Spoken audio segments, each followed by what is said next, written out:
welcome to another episode of the Alley Report. Today we're talking to Bob Ford, author of Dead Pennies, Burner, and Larva Me Tender. And thanks for being on here. Thanks for agreeing to interview and all Yeah, that. thanks for having me. Yeah. Um, I know your latest is Dead Pennies, but as we were just talking about, Burner's kind of got a new life recently. Yeah, it's been interesting. It when that novel came out, well, from the very start, that was a really unusual novel for me to work on. I had just finished a couple projects and was kind of taking a couple day break just to figure out, okay, what's next, and I remember I kind of sat down in my backyard. I had a beer. It was kind of a hot day, and I just started kind of going through old notes, old little snippets, and trying to figure out what was next. And I remember this article. It was only a single paragraph, and it was about a lady in Japan whose husband had a heart attack, and he apologized to her repeatedly in the hospital, and he ended up dying. And she's reassuring him the entire time, you don't need to apologize to me, you're hurt. And come to find out, the he had been leaving the house for the last 12 years, going to a company. They had no idea who this guy was, and the money was coming in. I mean, it was everything, the bills were getting paid, everything else was fantastic, but they had no idea who this man was. They had never employed him.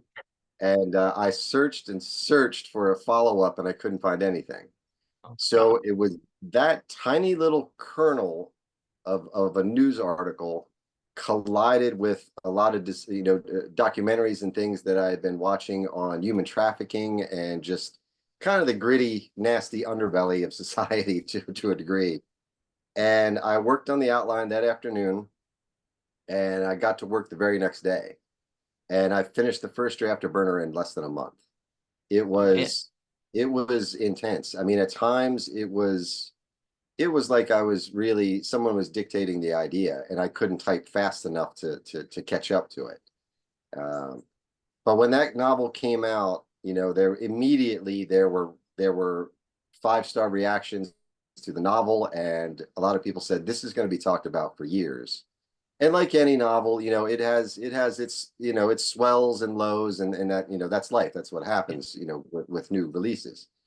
But yeah, over the past 6 months, it has definitely picked up. It's been noticed on a lot of Reddit threads, definitely TikTok, Instagram, all forms of social media. And yeah, it's kind of taken off in a new light, which the timing is really good because I'm almost done the final polish on the screenplay adaptation for that as well. Nice. So yeah, so it's been keeping me busy. Yeah. I love when random TikTok that when a book can take off again, or it can just Sure. and you can just get a new life and a new audience and you can't have it happen yourself. Like I see, and I know I've tried. I've seen so many Yeah. authors try to have like Yeah. viral posts and no, it's just Absolutely. gotta happen at random. You're chosen. Yeah. No, well, promoting a book is so difficult. I mean, especially with, Amazon is a blessing and a curse. It it makes it so easy to put your work out, but at the same time, it makes it so easy to put your work out. So you're Yeah. competing with, thousands of books that are getting released every week. And it's at times it's incredibly difficult to stand out among that.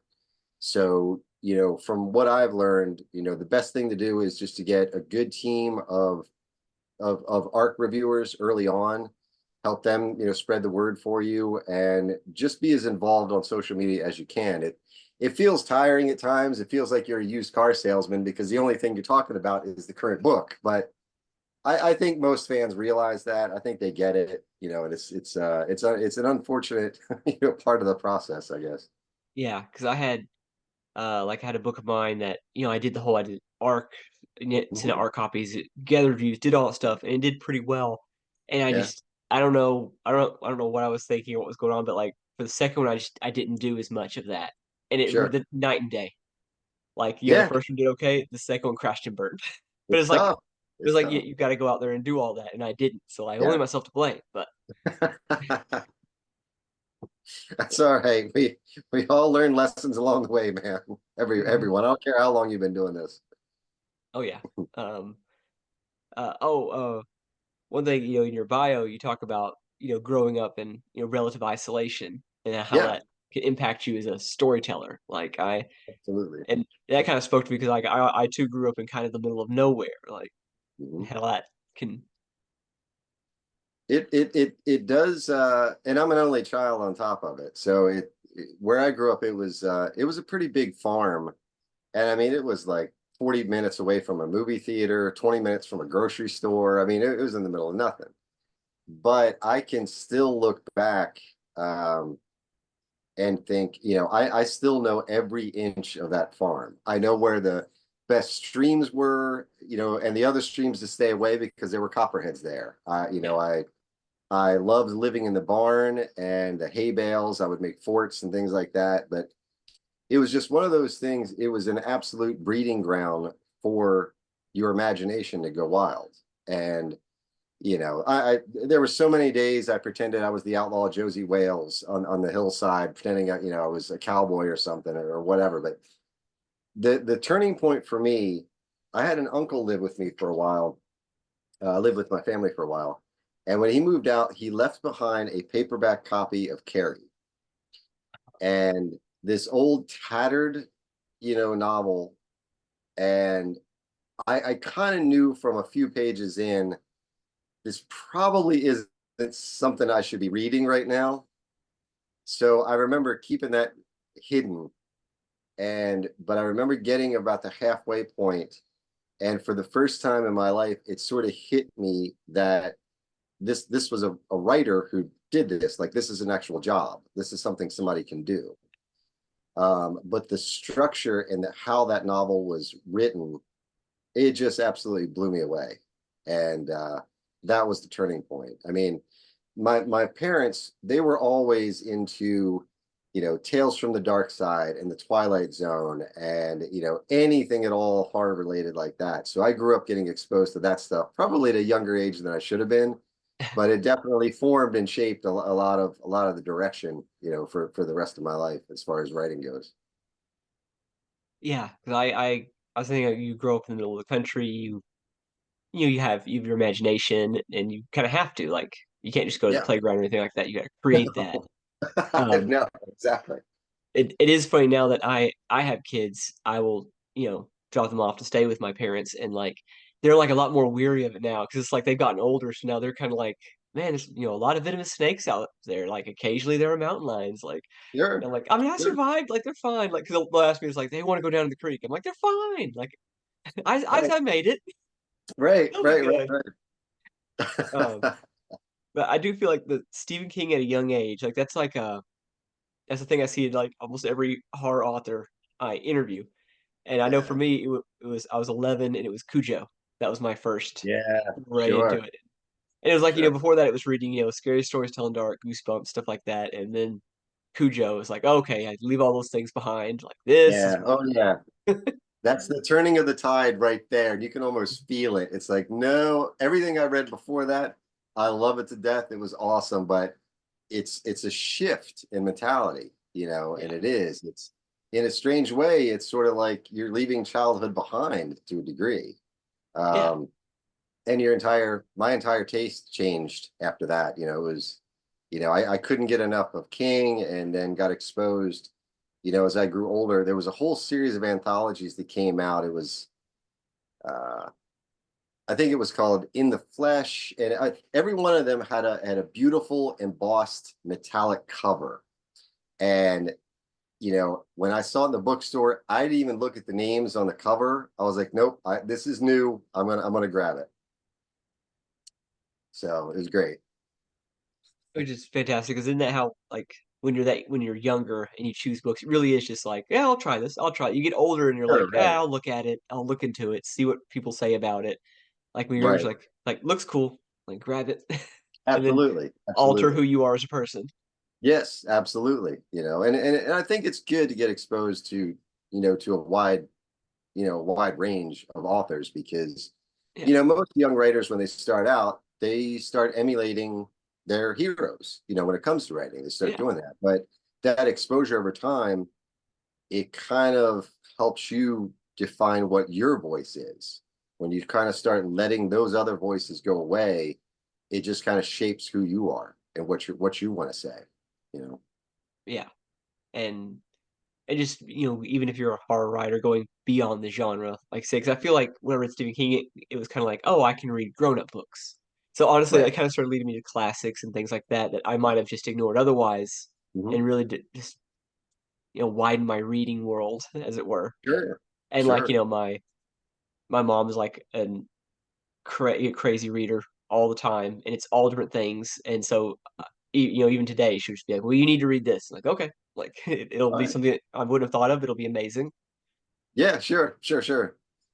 Sure. No, that's and for a while, for a long time, I also worked in the advertising world and ran my own agency. And that was a big thing then, is read things that you normally wouldn't read, Yeah, because it's, I had clients that were um, making chemicals to rejuvenate pavement and things like that. It was the weirdest range of clients, and I had entertainment clients and theater clients.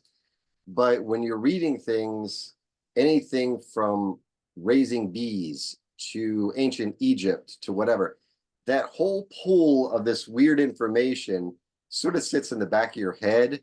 And those yeah, things will collide to create ideas that you never would have had before if you hadn't been exposed to that kind of thing.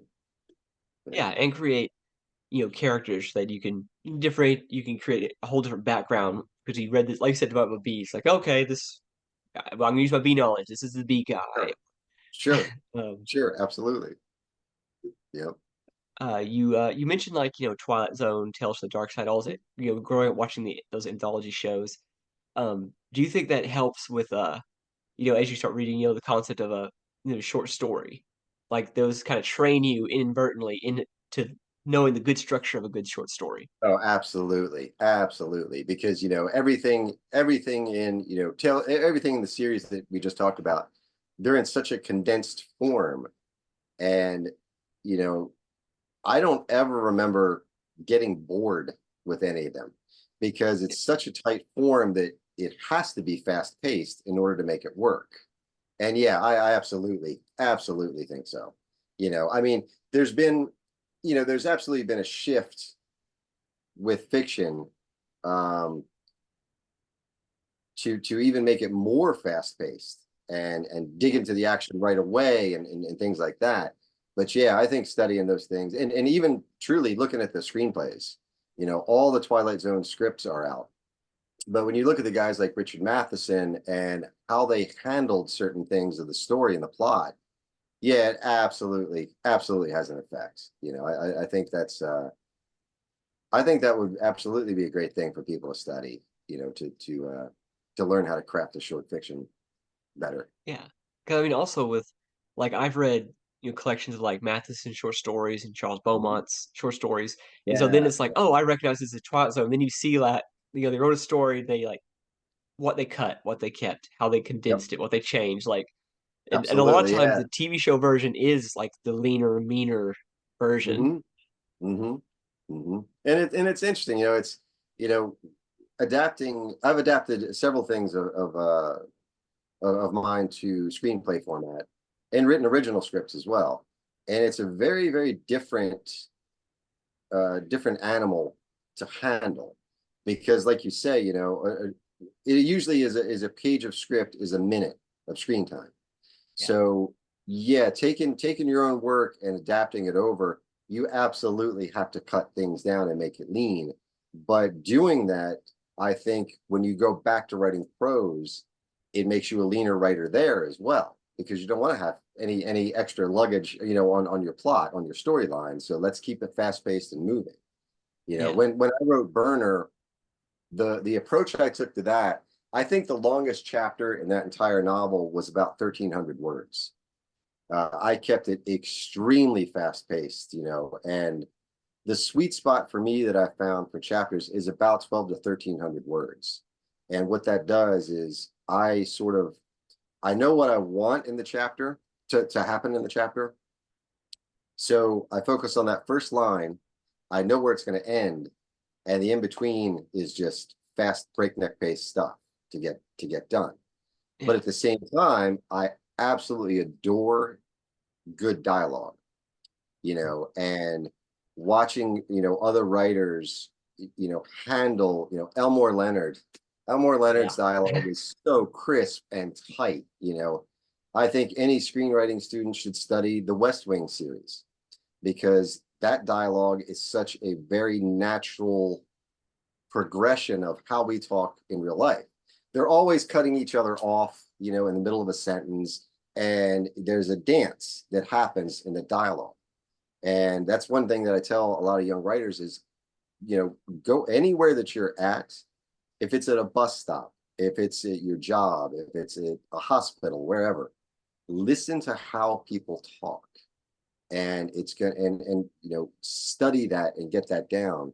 And when you're editing your novel or your script or whatever, read it out loud because it might look great on the page. But if you read it out loud, it's weird. It's almost immediate. You can tell whether something is natural or rings true or not. mhm, And that's a tip that came from my old ad agency days when we were reading TV scripts and radio scripts out loud. You knew what worked and what didn't almost immediately. You know, yeah,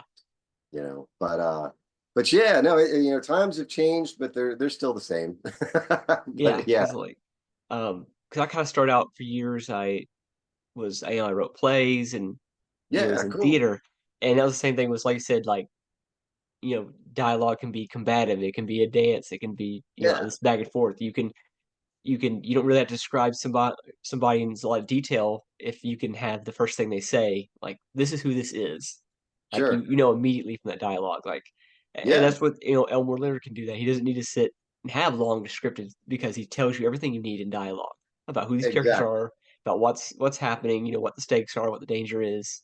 It's Sure. just in these conversations. Yeah, and the details in those choices tell a lot about the character as well. If he's reaching for a beer, is it a Heineken or is it a Budweiser? You know, Yeah, if the character is drinking wine, no, it's not just red wine. You know, it's a French Beaujolais from 19, whatever. It's all yeah, of those things add up and layer the character, and it just paints a better visual, a better picture of who they are. Um, but yeah, no, it's stuff like that. I love getting behind the curtains and taking a look at how people, handle certain things. Robert McCammon's A Boy's Life. I bet you I've read that book 4 or 5 times now. I still don't know how the hell he pulled that off. He put every single thing magical to a childhood in that book, and somehow it works wonderfully. It's yeah. amazing to me. Absolutely amazing. That's yeah, that ability to call nostalgia and childhood up like that. Like Stephen King can do that really well. Yeah. And so that's something I struggle with when writing younger characters is like I can remember that time. Sometimes capturing that essence is like a little, it can be difficult even if you lived Yeah. it.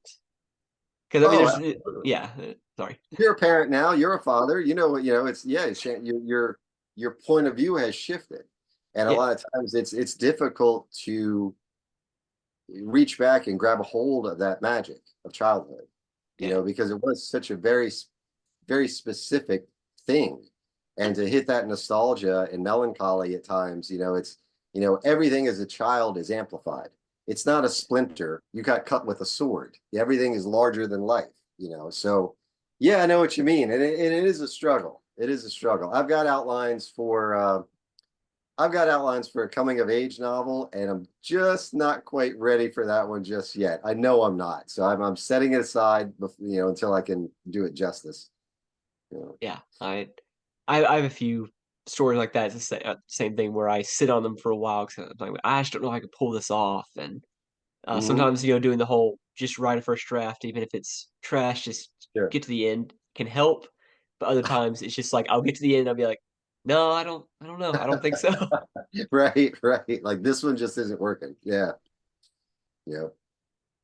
um, oh, one thing I want to talk about is when you have a book, Larvae Me Tender, and Yes. it's one of those like it's over the top title, Oh, yes. cover, everything else. But one of the things people talk about is like that, emotional depth to it. And Yeah. just I think that's the thing in horror that like when people can hit that well, it could be a creature feature, anything like that, but if you can add that emotional depth to it, is that something you really try to do Oh to yeah, absolutely. And I think that's where my my sweet spot with storytelling really is. And it's I think, I'm still of the belief art I think art has to provoke. It's got to make you laugh, it's got to make you angry or scared, it's got to make you cry, it's got to do, and it can do several of those things all at the same time. But I think if it doesn't, provoke emotion and get a reaction out of you, it's fallen flat. yeah. And Larva Me Tender, that was such a strange little tale. I woke up about 3 in the morning with the title. I usually get titles first for some reason. I always have. And I woke up, I went and wrote it down.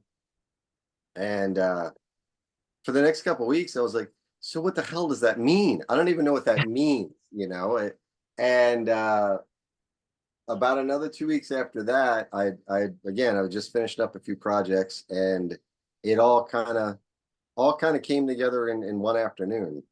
And I got to work on it, and I remember just seriously just laughing my ass off at some parts of that story, and knowing that it was going to gross the reader out.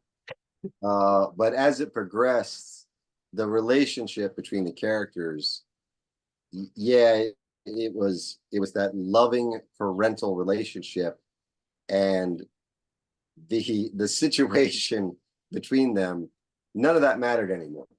It was just the loving relationship and the very protective relationship between the two of them. And yeah, it's I've been meaning to do a live video reading of that and get it posted, but yeah, things have just been too crazy for me to do that. But I really got to get on top of that one. Yeah, that sounds amazing. You absolutely have to. Yeah, yeah, it was a blast to write. Um, I think it's like sometimes like when I work on stories they come to me quickly like that. That always just feels amazing when it's like got it. Like yeah, it may Yeah, feel it's gonna take much longer to write it and do the drafts or anything else. But sure. having that like I have the whole story before me. Yeah. Oh yeah. Yeah. And it's time, the more and more that I write, it's now I mean, as every writer does, I have files and notes and notebooks and things like that. But now it's very easy for me to recognize early on, okay, you know what? This is your short story. This is a novella. This is a novel, and that's definitely a screenplay. Like I kind of know fairly early on where those things slide in. And when it comes to novel length things, yeah, I wish every novel for me was as easy as Burner, because that, like I say, that was just so unusual for me. But yeah, it's a wonderful feeling because once you have that concept in mind and you got a hold of it, then it's just a matter of grabbing the tiger's tail and chasing after it. You already know what's there. Now you just have to do the work and write it. It's great. Yeah, the knowing what they're gonna be. Like I have one I wrote. It was a play, and I was like, oh, I'm gonna make it a novel. Like okay, man, Mhm. it would be a novelette, and it's just like this massive notes now. Like it's if you read it, it'd sound like it's written by an insane person because there's essentially like four or five different versions of it going on at one time, and No, only I that's know not. which one is the one's like, oh no, I'm not doing this thing anymore, but I haven't deleted it yet. And Yeah, it's just it's that one of those sounds where like my note.